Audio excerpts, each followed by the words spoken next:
So welcome to day 3 of the deep dive. Where is it? It's over there. uh, this is a series I put together to go just a little bit deeper than usual on my live on Facebook, and I also have people coming in on Zoom.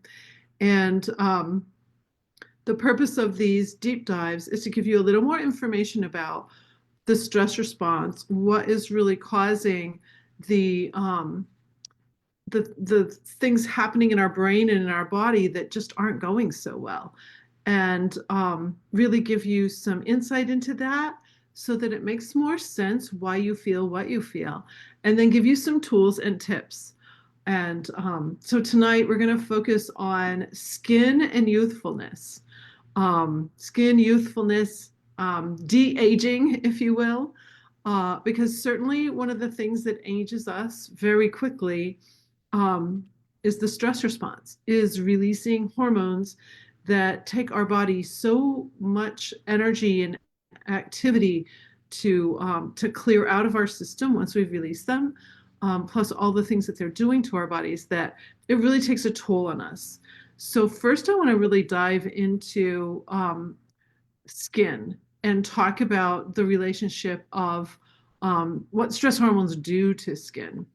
Um, and so let me see, I'm getting everybody in here. So fun to juggle two things at once. Um, when we trigger the stress response, there are several things that happen that affect our skin health. I had no idea about this. I want to share a little bit of backstory on myself for a moment, because um, I suffered from some really nasty skin things. And it started way back when I was young in junior high. In fact, it was my first big violin competition.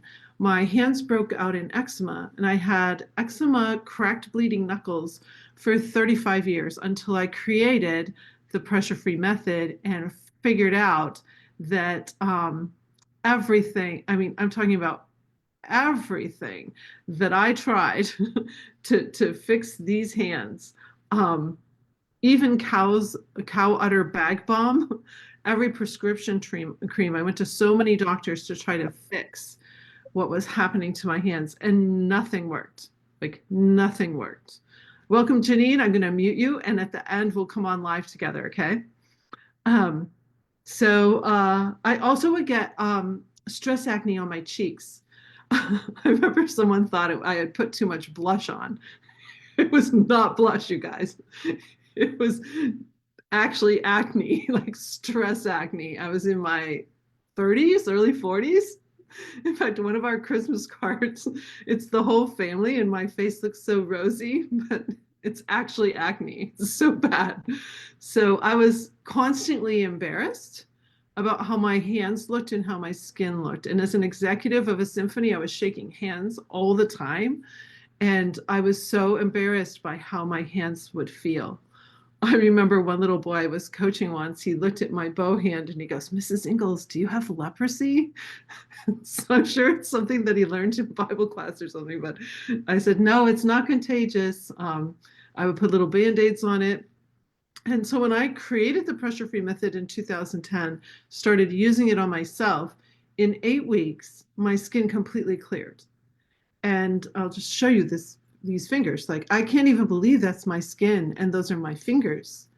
And that's a 62-year-old, almost 63-year-old hand.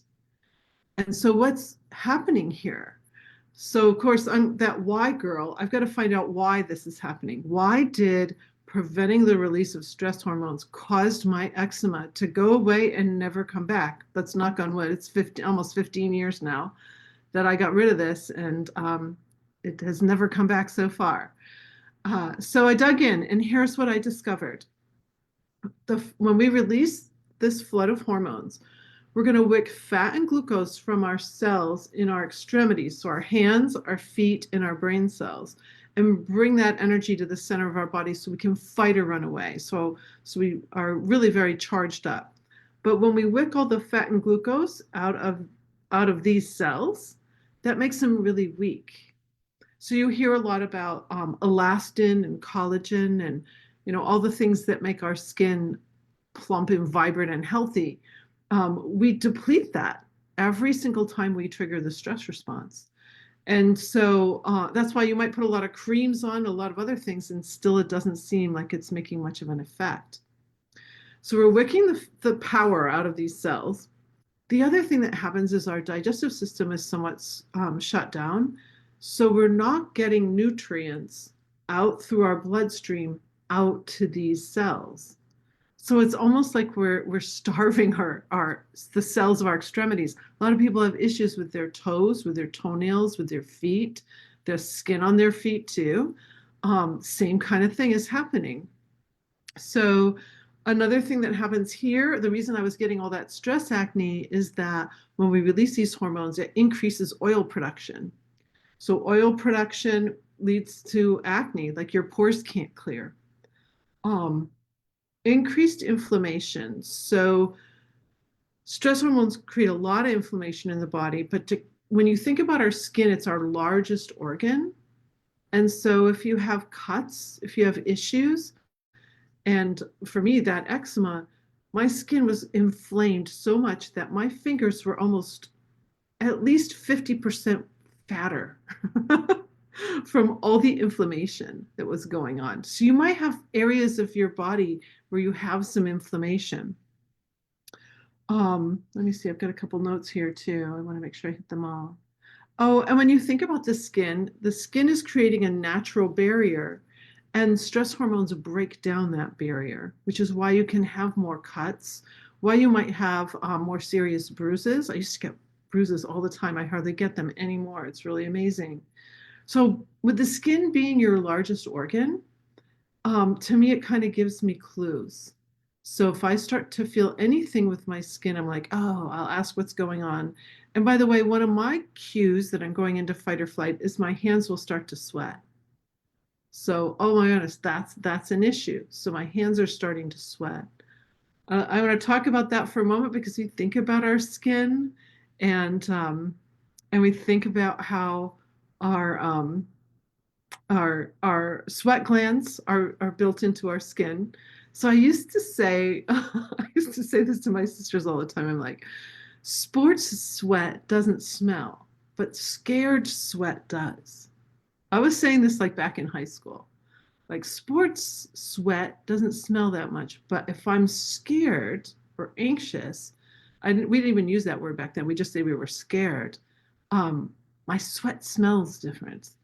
So I dug into that one and found out that we have two kinds of sweat glands. The ones that cool our body are much smaller, and the ones that are activated when we go into fight or flight are deeper, and more bacteria collects in those sweat glands, which is why it smells. So oftentimes I will check with clients who have like a sweat issue. Sometimes they sweat profusely. In fact, we just had the big Super Bowl show. Last year's Super Bowl show with Usher, if you caught that, a few minutes in, I don't even remember the minute mark, but all of a sudden he was just sweating profusely. His face was completely covered in sweat. And a lot of people talked about it online. And anything can go wrong in a Super Bowl in those situations, in a production like that. And I wonder, did he get something in his earbud that was like some sort of trigger for him? And then all of a sudden he's just sweating bullets. So sweat is an issue for people also when it comes to fight or flight. And that's why, sometimes people's pits, people sweat in all kinds of interesting regions. And it's embarrassing sometimes. Um, I used to note that like I would share the tool I'm going to share later today, the Ferris wheel, and like I have sweat all under my arms. It's like, we're humans. We're humans. Things are going to happen. And certainly if we're going into an athletic heart rate, our body needs to cool. But those deeper sweat glands are a different deal. So that's why sometimes you might feel like, wow, my sweat really smells today. Um, I can't really talk about skin without going a little deeper about the immune system. And last night, I see my people who are on here, we talked a little bit about autoimmune, and it's fascinating to me what the stress hormone releases do to the immune system. Hold on just a sec. I'm going to put my headphones in. I think there might be some noise. Be interrupted. Yep. So, um, so where was I? Skin, largest organ, immune system. With the immune system, when that first flood of hormones goes out, the catecholamines, there's a little protein called interferon gamma. It was actually getting some headlines during the pandemic because it's this protein that is our first signal of defense for the immune system. When we go into fight or flight, for some reason, the production of that protein drops up to 90%. Like, boom, it's a quick drop. And then it's going to come back online, if you will. But when the second flood of hormones goes out, the glucocorticoids, the immune system can drop up to 50%. So there's a scientist down in Texas who was working on these studies, and he actually did some studies on having people argue or hold a disagreement and measuring the amount of their hormones and the state of their immune systems. And what they found is that if you simply hold a disagreement with another person, you're releasing stress hormones, even if you don't fight about it, even if you don't argue about it. It's like just holding the argument causes us to go into fight or flight, which is kind of interesting to me. So if we can refrain from triggering those hormones, it's going to help our immune system start to work in a much better way for us. So that's why my hands were able to clear and able to stay healthy. I'm going to knock on wood again. I'm a little bit superstitious sometimes. When I was pre-pressure free, I used to get sick a lot, like a lot.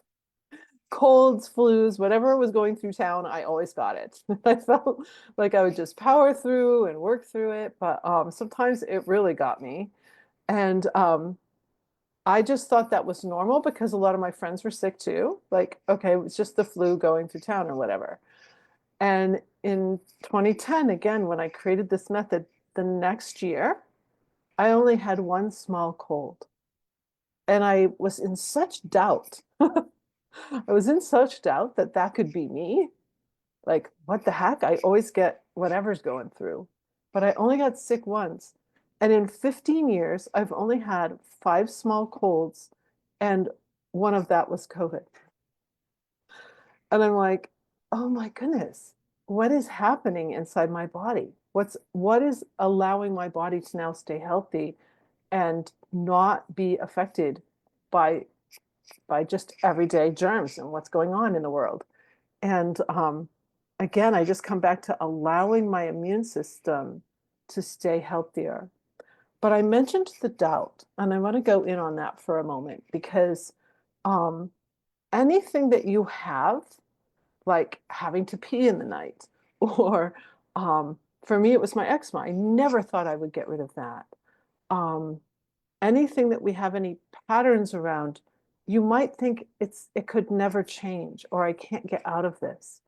And so a couple nights ago, I gave you this idea of swim, the tool where, okay, so in the past, I had terrible eczema. I'm now open to the possibility that my hands can be healthy. So whatever it is you're struggling with your immune system or with your health in any way or your skin, I want you to just gently kind of open up the possibility that it could be better for you. And the doubts are going to come in. That first year, when I came around to the second year, I thought, well, that must have been a fluke. I'm sure I'm going to get sick a lot more this year. But I didn't get sick at all that year. I couldn't believe it. Another thing happened too, and it's a friend of someone who's online here on Zoom with me. She and I were sitting at her lake house. It was evening. We're chatting away, and the sun's setting. And then her husband comes home, and he sits out with us out on the deck. And we're just chatting away, and he goes, "Oh, these mosquitoes are so bad." And she and I looked at each other. We had not been bitten once. And both of us used to get bit by a mosquito here in Michigan, and it would blow up like a quarter. And for me, it would take forever for that to heal. So another skin thing was an issue of my skin not being able to heal from just a little mosquito bite, but it wasn't little to me. It was very big and very annoying. And so she and I just looked at each other. We hadn't been bit once. She was the same, by the way. She would have a huge reaction to a mosquito bite. And we looked at each other and I go, okay, why is this happening? When you go into fight or flight, you drop a whole bunch of sugar into your bloodstream. What do mosquitoes love?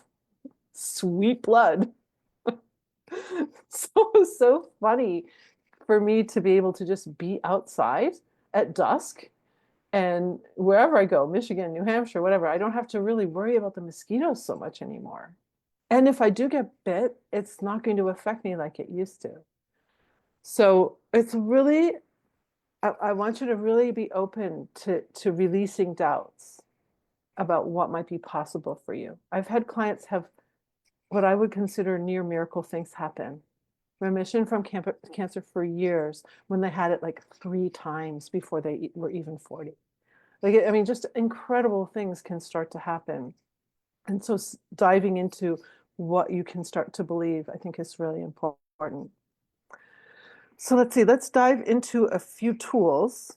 And the tools I have for you tonight, when I think about like health and skin health, immune system, I realize that it's really important that we release, we relax our nervous system. We tell our brains that we're okay. We've been doing that on the past couple of nights.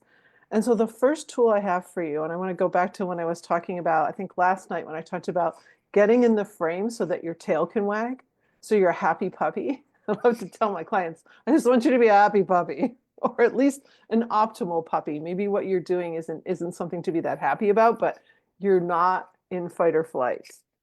And so you're open here, you're wide, and your butt's back so your tail can wag.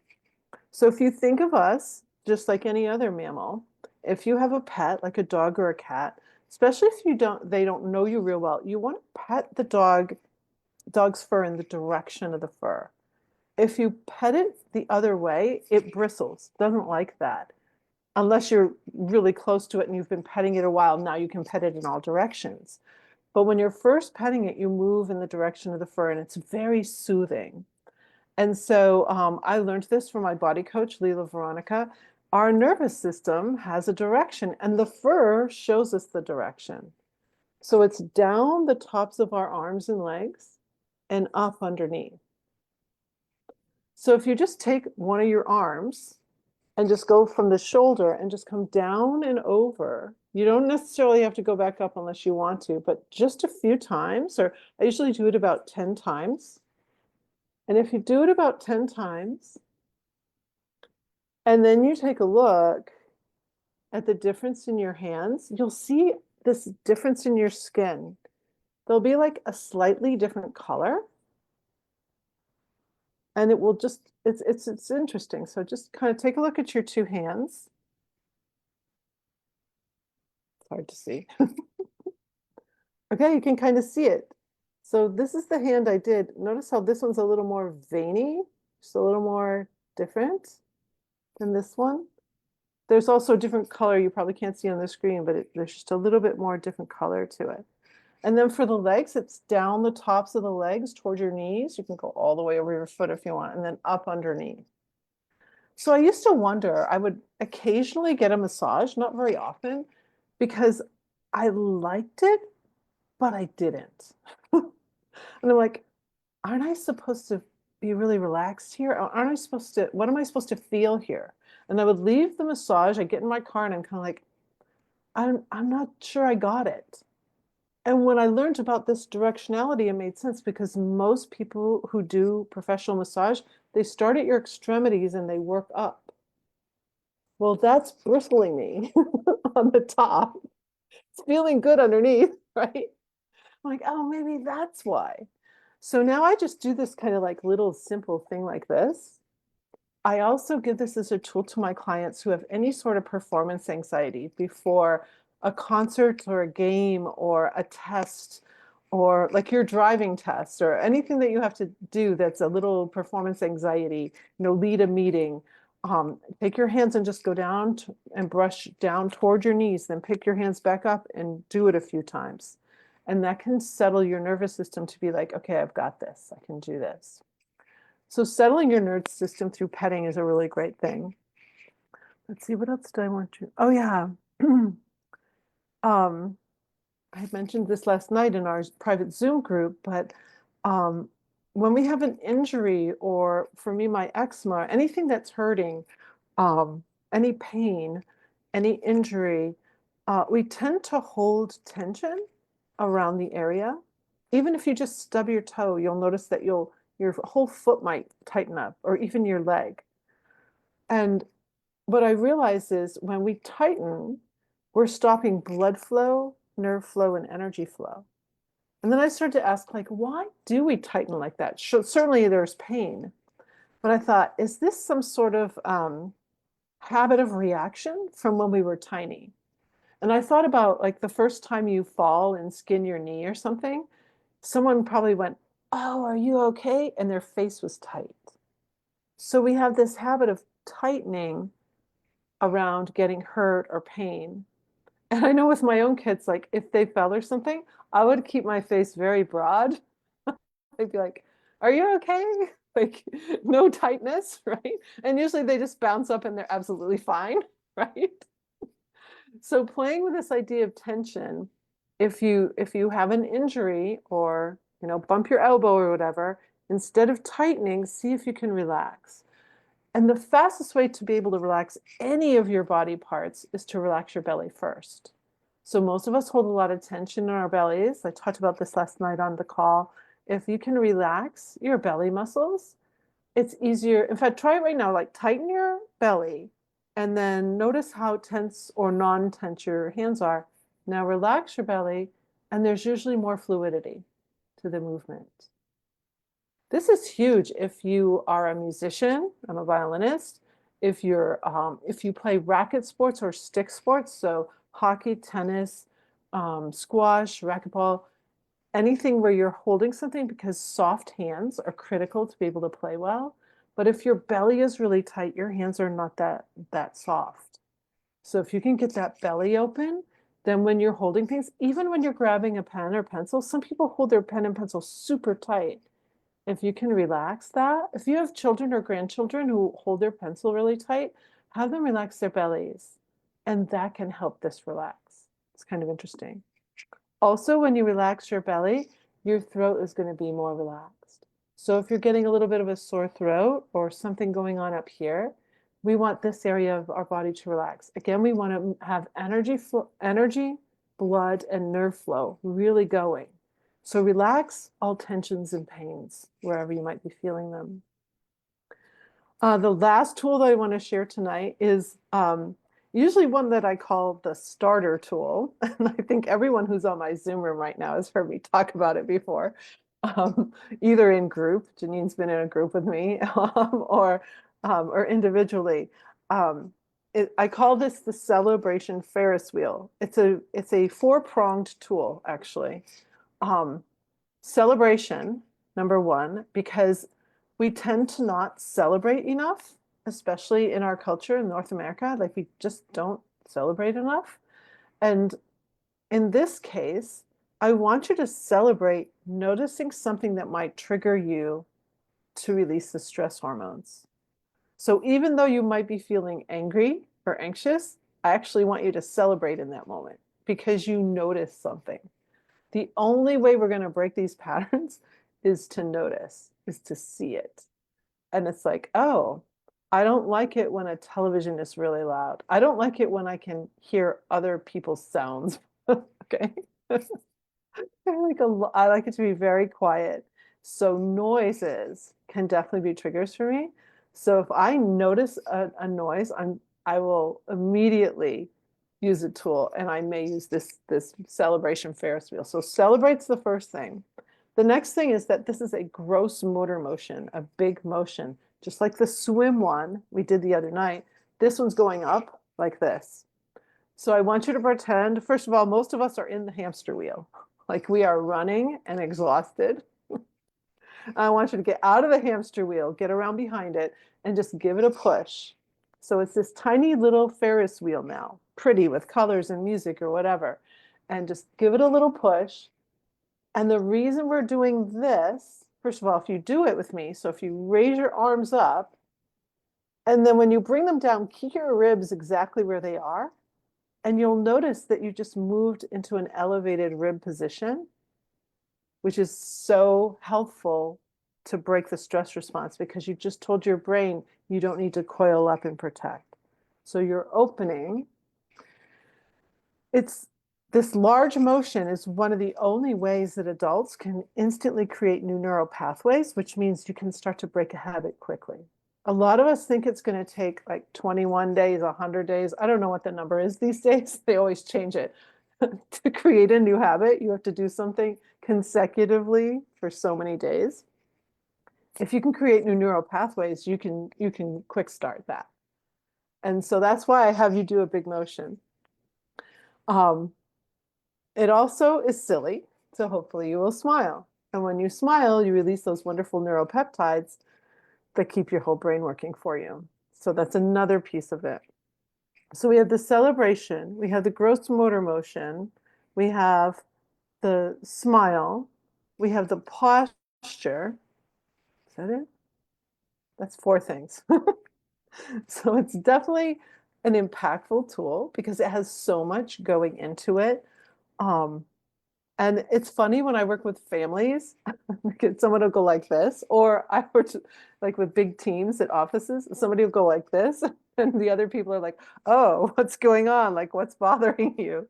Um, and it's just creates some humor. And sometimes I think we just need to laugh over some of these things we're triggering over, even some of the ones that are really hard, because it's like we've got to somehow interrupt to protect ourselves. So just a little recap on this method. Targets, triggers, tools.